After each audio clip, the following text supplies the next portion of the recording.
So the suttas speak of someone who has attained the final goal as having laid down the burden. I was wondering if you could explain what this means. What is the burden and how does one put it down?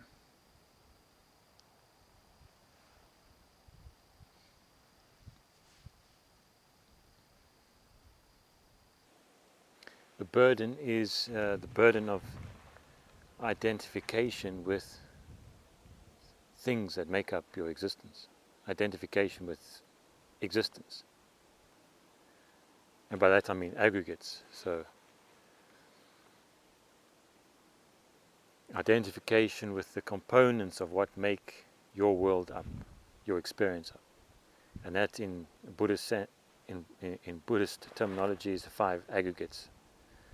So laying down the burden is removing the assumption in regard to those aggregates that they are what I am. Because by identifying with the body, by saying or viewing or viewing it as this is who I am, what I am, well, whatever the body goes through, that is your burden. That is the burden you will carry, the body, because you're taking it up as yours. Thus you will feel the weight of it, wherever it goes, whatever happens to it.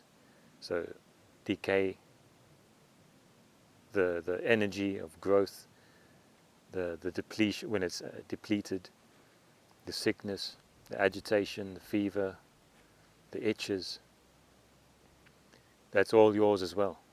So you might like to focus on the pleasant parts of the body, the pleasant experiences, but that's even all those pleasant experiences are wrapped up within the weight and burden of the body as a whole, which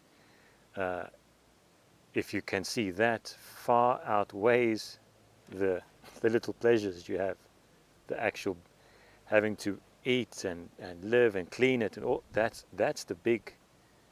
what the body is for you, not these little pleasures you get from it, from the taste, a bit of sugar. And how does that identification then come to be? How can one undo that?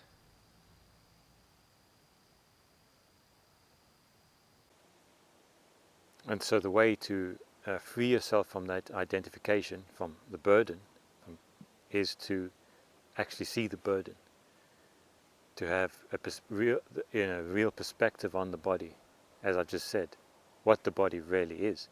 Because when you see the larger context of the body, or the true nature of the body, the disgusting nature of it, the burdensomeness of it, your mind will turn away from it. There won't be this delighting in it, and thus this identification with it. So what you're saying then is that identification comes through and it's maintained through delighting in the body, finding pleasure in the body.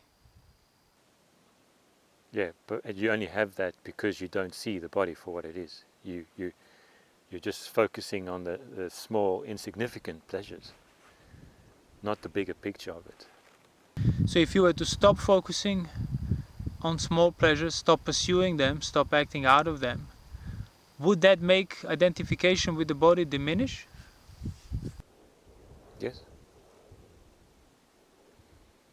And likewise with other aggregates, and particularly feeling. You don't see the whatever you feel. You're just automatically that's you. That's what you feel like. You're identified with it instantaneously. But if you just step back for a while and try to gain a perspective through the various means of virtue and self and sense restraint, try to investigate feelings.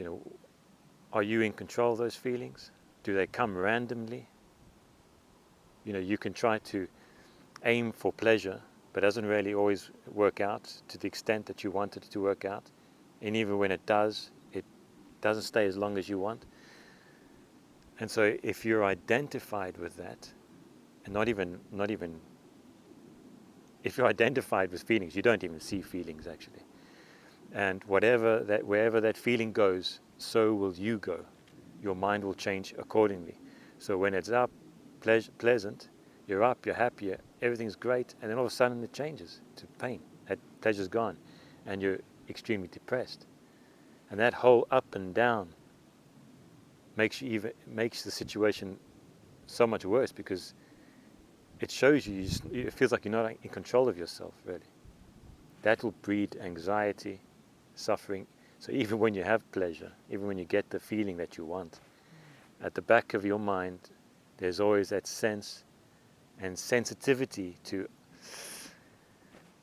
I can't keep this pleasure. It's going to be lost.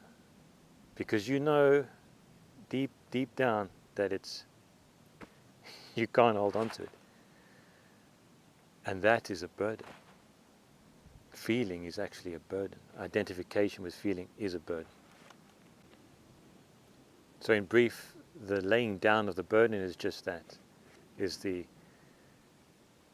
realization of the true nature of the body, the true nature of feelings, that those things are not yours. They don't belong to you. They come and go as they please. They don't even know you or care about you and your wishes. And by identifying with those things, you're going to suffer.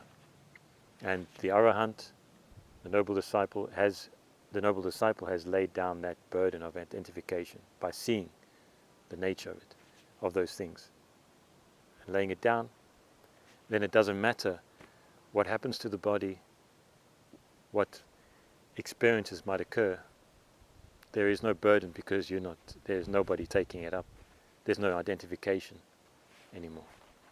Identifier, ownership.